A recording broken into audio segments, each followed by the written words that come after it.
ರಮೇಶ್ ಪೂಜಾರಿ ಅವರೇ, ಎನ್ಐಎಗೆ ಕೊಟ್ಟಿರೋದ್ರ ಬಗ್ಗೆ ನಿಮ್ಮ ರಿಯಾಕ್ಷನ್ ಏನು? ಒಂದು 30 ಸೆಕೆಂಡ್ ನಾನು ಫ್ಲಾಶ್ ಬ್ಯಾಕಿಗೆ ಹೋಗಿ ಆನಂತರ ಎನ್ಐಎಗೆ ಬರ್ತೀನಿ.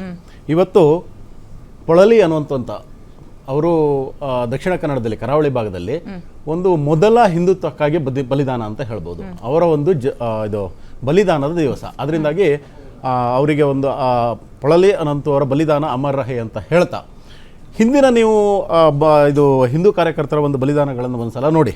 ಹರೀಶ್ ಪೂಜಾರಿ, ಪ್ರೇಮ್ ಕೋಟ್ಯಾನ್, ಹರೀಶ್ ಅಮೀನ್, ಸುಖಾನಂದ ಶೆಟ್ಟಿ, ಶರತ್ ಮಡಿವಾಳ್, ದೀಪಕ್ ರಾವ್, ಪ್ರವೀಣ್ ಪೂಜಾರಿ ನಟ್ಟಾರ್, ಮೊನ್ನೆ ಸುಹಾಸ್ ಶೆಟ್ಟಿ. ಅಂದರೆ ಇಷ್ಟೊಂದು ಜನರ ಒಂದು ಹಿಂದೂ ಕಾರ್ಯಕರ್ತರ ಕೊಲೆಯಾಗಿದೆ. ಆಯಿತಾ? ಇದಕ್ಕೆ ಹಿಂದೆಲ್ಲ ಇದು ಅಧಿಕಾರದಲ್ಲಿದ್ದಂಥ ಕಾಂಗ್ರೆಸ್ ಬೆಳೆಸಿದಂಥ ಒಂದು ಮತಾಂಧ ನೆಟ್ವರ್ಕ್ ಏನಿದೆ, ಇವರ ಓಲೈಕೆಗೋಸ್ಕರ ಬೆಳೆಸಿದಂಥ ಒಂದು ಮತಾಂಧ ನೆಟ್ವರ್ಕ್ ಏನಿದೆ, ಅದು ನೇರ ಕಾರಣ. ಮೊನ್ನೆ ನೀವು ಇವಾಗ ಹೇಳೋದಾದ್ರೆ ಸುಹಾಸ್ ಶೆಟ್ಟಿ ಅವರ ಕೊಲೆ ವಿಷಯದಲ್ಲಿ ಯಾಕೆ ಎನ್ಐಎ ಬರಬೇಕು ಅಂತ ಹೇಳ್ತಿದ್ದೀರಾ ಅಲ್ವಾ? ಸುಹಾಸ್ ಶೆಟ್ಟಿ ಅವರ ನಮ್ಮ ಕರ್ನಾಟಕ ಪೊಲೀಸ್ ಕೂಡ ದೇ ಆರ್ ಆಲ್ಸೋ ವೆರಿ ಅಂದರೆ ಶಕ್ತರಿದ್ದಾರೆ ಅಲ್ವಾ? ಆದ್ರೆ ಪ್ರಾಬ್ಲಮ್ ಬರುವುದೇನಂದ್ರೆ ಇಲ್ಲಿರುವ ಸರ್ಕಾರ, ಇವರು ಓಲೈಕೆಗೋಸ್ಕರ ಎಲ್ಲಾದ್ರೂ ಈ ಪೊಲೀಸರಿಗೆ ಫ್ರೀ ಹ್ಯಾಂಡ್ ಕೊಡ್ತಾರಾ ಇನ್ವೆಸ್ಟಿಗೇಷನ್ಗೆ ಅನ್ನುವಂಥದ್ದು ಒಂದು ದೊಡ್ಡ ಅನುಮಾನ ಇದ್ದೇ ಇದೆ. ಯಾಕಂದ್ರೆ ಇದು ಹಿಂದೆ ನೀವು ನೋಡಿದ್ರೆ, ಒಂದ್ಸಲ ನಾನು ಫ್ಲಾಶ್ ಬ್ಯಾಕ್ ಅಂತ ಹೇಳಿದ್ನಲ್ಲ, ಆ ಎಲ್ಲ ಕೇಸ್ಗಳಲ್ಲಿ ನೋಡಿದ್ರೆ ನೀವು ಎಲ್ಲೂ ಕೂಡ ಕಾಂಗ್ರೆಸ್ನವರು ಯಾವಾಗ ಅಧಿಕಾರದಲ್ಲಿದ್ರು ಅಲ್ಲಿ ಫ್ರೀ ಅಂಡ್ ಫೇರ್ ಇದನ್ನ ಇನ್ವೆಸ್ಟಿಗೇಷನ್ ಅನ್ನ ಮಾಡಕ್ ಬಿಟ್ಟಿರಲಿಲ್ಲ.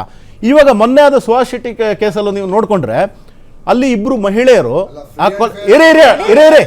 ಒಂದೇ ನಿಮಿಷ ಆಮೇಲೆ ಮಾತಾಡಿ ಆಯ್ತಾ? ನಿಮ್ಮ ಕರ್ಮಕಾಂಡಗಳನ್ನು ಬಿಚ್ಚಿಡ್ತಾ ಇದ್ದೇನೆ.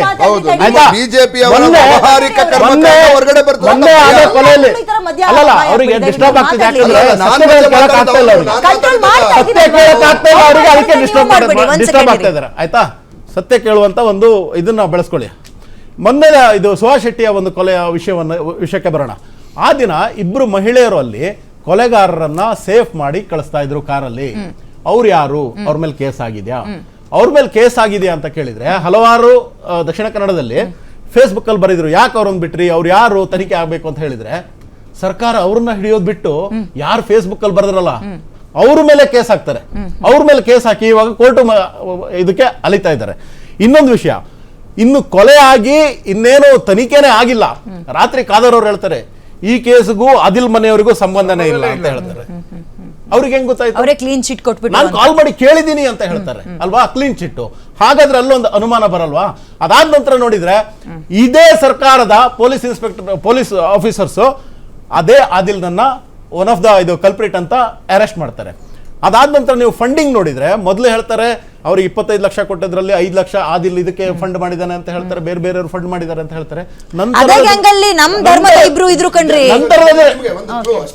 ಮೇಡಮ್ ಇರೇ ಒಂದ್ ನಿಮಿಷ, ದೊಡ್ಡವರೇ ಆಮೇಲೆ ಮಾತಾಡಿ, ನೀವು ಆಮೇಲೆ ಮಾತಾಡಿ. ಒಂದು ಬ್ರೇಕ್ ತಗೋಬಿಡ್ತೀನಿ. 30 ಸೆಕೆಂಡ್ ಸಂಗ್ರಾಮ್ ಸಿಂಗ್ ಬಂದಿದ್ದಾರೆ, ಜಾಯಿನ್ ಮಾಡಿಸ್ಕೊಳ್ತೀನಿ. ಒಂದು 10 ಸೆಕೆಂಡ್ ಕೊಡಿ ಆಯ್ತಾ? ಆ ಫಂಡ್ ಕೂಡ ದುಬೈಯಿಂದ ತುಂಬಾ ಫಂಡ್ ಅನ್ನ ಕಲೆಕ್ಟ್ ಮಾಡಿದ್ದಾರೆ ಅಂತ ಹೇಳ್ತಾರೆ. ದುಬೈಯಿಂದ ಫಂಡ್ ಕಲೆಕ್ಟ್ ಮಾಡಿದ್ದನ್ನ ಒಂದು ವೇಳೆ ಎನ್ಐಗೆ ಕೊಟ್ರೆ ಇದರ ಹಿಂದಿರುವ ಎಲ್ಲ ಇದರ ಹಿಂದಿರೋ ಎಲ್ಲ ಜಾಲ, ರಾಷ್ಟ್ರದ ಭದ್ರತೆಯ ದೃಷ್ಟಿಯಿಂದ ನೀವು ತನಿಖೆ ಕೊಡ್ತಾ ಇದೀವಿ ಅಂತ ಹೇಳಿ ಯಾಕೆ ಸುದ್ದಿ ಕರ್ನಾಟಕದ ಜಾಲ, ಕೇರಳದ ಜಾಲ, ಆನಂತರ ದುಬೈ ಜಾಲ, ಯಾವುದೇ ಹೊರಗಡೆಯ ಜಾಲ ಇದ್ರೂ ಕೂಡ ಎನ್ಐ ತನಿಖೆಯಿಂದ ಮಾತ್ರ ಹೊರಗಡೆ ಬರುತ್ತೆ. ಆದ್ರಿಂದಾಗಿ ಎನ್ಐ ತನಿಖೆಗೆ ಕೊಡಲಾಗಿದೆ, ಅದನ್ನ ನಾವು ಹೋಲ್ ಹಾರ್ಟೆಡ್ ಆಗಿ ನಾವು ಸ್ವಾಗತಿಸ್ತೇವೆ. ಭಾರತೀಯ ಜನತಾ ಪಾರ್ಟಿಯ ಕೇವಲ ಬಿಜೆಪಿ ಅವರ ನಾಟಕ ಇದು. ಹಾಗಾದ್ರೆ ಇದು ವ್ಯಾವಹಾರಿಕ ಕೊಲೆ ಇರಬಹುದು. ಭಾರತೀಯ ಜನತಾ ಪಾರ್ಟಿ ಇದನ್ನ ಹೋಲ್ ಹಾರ್ಟೆಡ್ ಆಗಿ ದಯವಿಟ್ಟು ಶಾಂತವಾಗಿ ಕೂತ್ರೆ ಒಂದು ಬ್ರೇಕ್ ತಗೊಳ್ತೀನಿ ರಘು ಅವರೇ, ಪ್ಲೀಸ್.